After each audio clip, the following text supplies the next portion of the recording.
You are not weak, you are not broken, and you are not failing because you lack discipline.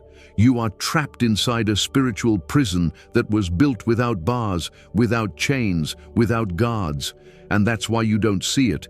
You wake up with good intentions. You promise God, today will be different. You pray, you repent, you fast. And yet, the same images return, the same urges rise, the same shame follows. And you ask yourself the question Satan wants you to ask, why isn't God helping me? Stay with me, because before this video ends, you will understand why your prayers haven't worked, why lust keeps returning, and the one word Satan cannot resist, the word that ends the cycle permanently. But first, you need to understand the real enemy. Lust is not a habit. Here is the lie you were taught. That lust is just a bad habit, a weakness of the flesh, a psychological issue that is dangerously incomplete. Because habits do not hunt you. Habits do not wait for the perfect moment. Habits do not attack harder when you grow spiritually. Lust does. Lust is not random. It is strategic. And if you misidentify the enemy, you will always lose the fight. Stay with me, because the next chapter exposes why your willpower is useless against a spiritual force.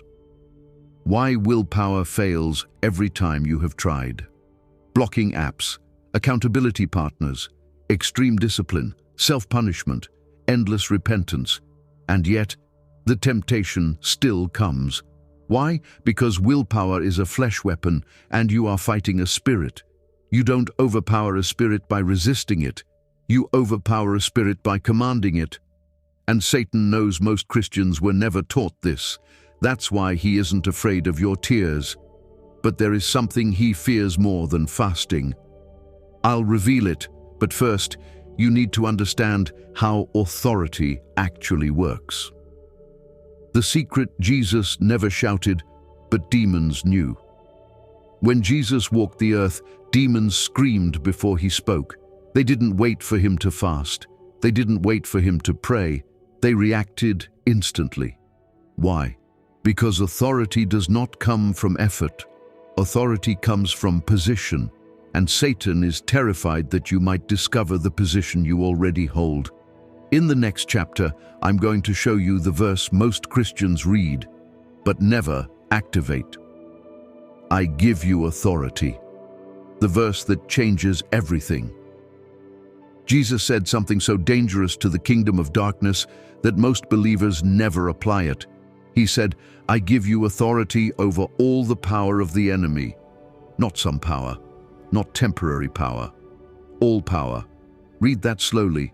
Authority means legal right, which means lust is not overpowering you, it is illegally trespassing, and Satan is counting on you never enforcing your authority. But enforcement requires one thing: a word, the name above every name. There is one word that shifts the atmosphere instantly, one word that silences demons mid-attack, one word that turns temptation into retreat. That word is not a prayer, it is not a phrase, it is not a formula, it is a name, and Satan hates it because he cannot resist it. But here is the open loop. Most Christians use that name incorrectly, and that's why nothing happens. Why saying Jesus doesn't always work? You've said the name before, and sometimes nothing changed. Here's why. You use the name as a plea, not a command. Demons do not respond to begging, they respond to authority enforcement, and authority must be spoken direct and non-negotiable.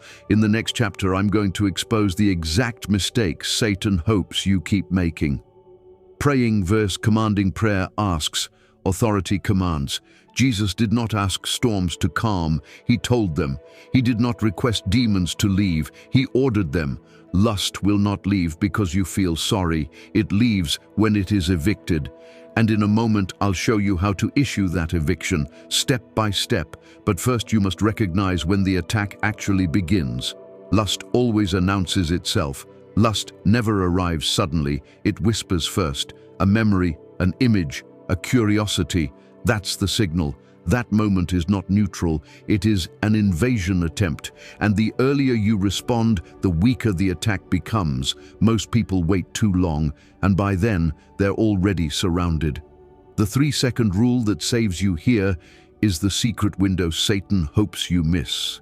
The first 3 seconds, that's when authority is strongest. After that, the flesh gets involved. In the next chapter, I'm going to give you the exact 3-step command that ends lust at the door before it enters the house. Step 1. Identify the spirit. Say this internally. This is not me.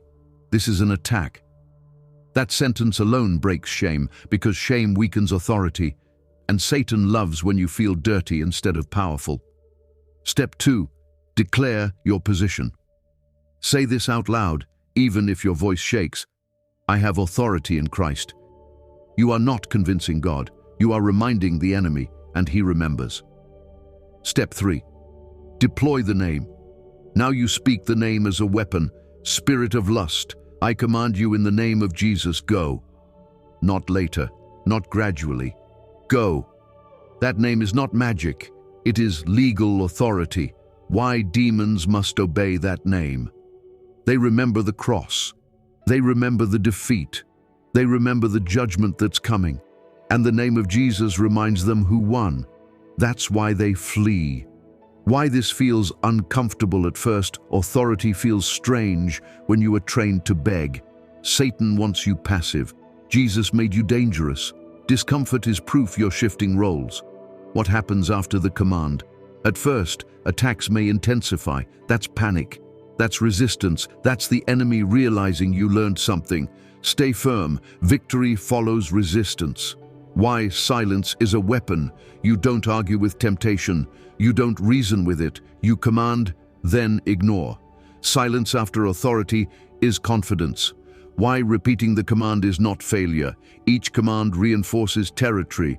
You're not failing, you're clearing ground. The day temptation stops knocking, one day you'll notice something strange. The urge comes and leaves. No fight, no struggle. That's dominance. Why Satan attacks at night. Fatigue lowers resistance. Authority does not depend on energy. Speak anyway. Dream attacks and how to stop them. Yes, authority works in dreams. Speak before sleep. Claim territory. Why relapse does not cancel authority. Authority is not emotional, it's legal. Stand back up. The difference between conviction and condemnation. Conviction leads to authority. Condemnation removes it. Reject condemnation instantly. Why shame is Satan's favorite tool. Ashamed soldiers don't fight. Authority dissolves shame. The moment you realize you're free, it's quiet, peaceful, clean. That's freedom. Why you must keep using the name authority unused becomes unfamiliar. Stay sharp. Why this also affects your mind. Lust clouds judgment. Authority clears vision. Financial struggle and lust connection. Spiritual leaks create material pressure. Authority seals leaks. Why the church doesn't teach this. Passive believers are predictable. Powerful believers are dangerous. The one word Satan hates, not discipline, not effort. Jesus, spoken with authority. How to practice daily authority. Morning, night, temptation, speak. When you don't feel powerful, authority is not a feeling. It's a fact. Why this works even if you've failed before. Grace restores position instantly. The final warning. If you don't use authority, something else will rule you. The final command, say it now. I have authority in Christ. Spirit of lust, go in the name of Jesus. What just shifted? You felt it. That wasn't imagination. Maintaining dominion. Authority maintained is peace sustained. Why you'll never see temptation the same. You're no longer prey. The war is over when you realize this. You were never powerless. Your identity reclaimed, not addicted, not weak, authorized. Why Satan hoped you'd never watch this, because knowledge enforces defeat. Your responsibility, now use it, teach it, live it. Type, I have authority. Let hell see it. The truth they never taught you before you leave, before you click another video, before the noise of the world rushes back in. I need you to hear this, because what I'm about to say explains why so many Christians pray, why they cry, why they fast, and yet nothing changes. They were taught how to ask. They were never taught how to stand. And Satan is perfectly comfortable with a Christian who only asks. He's comfortable with tears. He's comfortable with guilt. He's comfortable with promises of, "I'll try harder tomorrow," because none of those things threaten his territory, but authority does. Here is the truth churches rarely explain clearly. There is a difference between access and enforcement. Jesus gave you access at the cross, but authority must be enforced in real time. That is why some prayers feel powerful, and others feel like they hit the ceiling and fall back down, because some prayers are requests, and others are legal declarations. And the enemy knows the difference instantly. That's why temptation didn't stop when you felt sorry, but it hesitated when you spoke with authority. That pause you felt earlier, that moment of quiet, that wasn't coincidence, that was recognition. The kingdom of darkness recognized that you were no longer speaking as a beggar. You were speaking as someone who knows their position. This authority does not only apply to lust, it applies to fear, to anxiety, to recurring financial pressure, to generational cycles that keep repeating in families. There is a verse, rarely preached correctly, that explains why authority works in some areas but not others, and why many believers unknowingly give permission to the enemy through their own words. In the next message, I will expose that verse, not emotionally, not traditionally, but legally. Because once you understand it, you will realize something shocking. Some prayers fail not because God said no, but because authority was never enforced. And once you see it, you'll never pray the same way again. But first, you need to seal what you've learned here, the seal of authority. Take a slow breath right now. Feel the stillness. That stillness is not emptiness, it is order. It is what happens when chaos loses its grip. For a long time you believed you were fighting lust, but the truth is, you were being trained to hate yourself, trained to doubt your faith, trained to think freedom was always one step away, but never yours. That lie ends here, because authority does not come from perfection, it comes from position. And your position was established the moment Christ said, "It is finished," not "it is delayed," not "it is conditional." Finished. That means you are not waiting for authority. You are learning how to use it.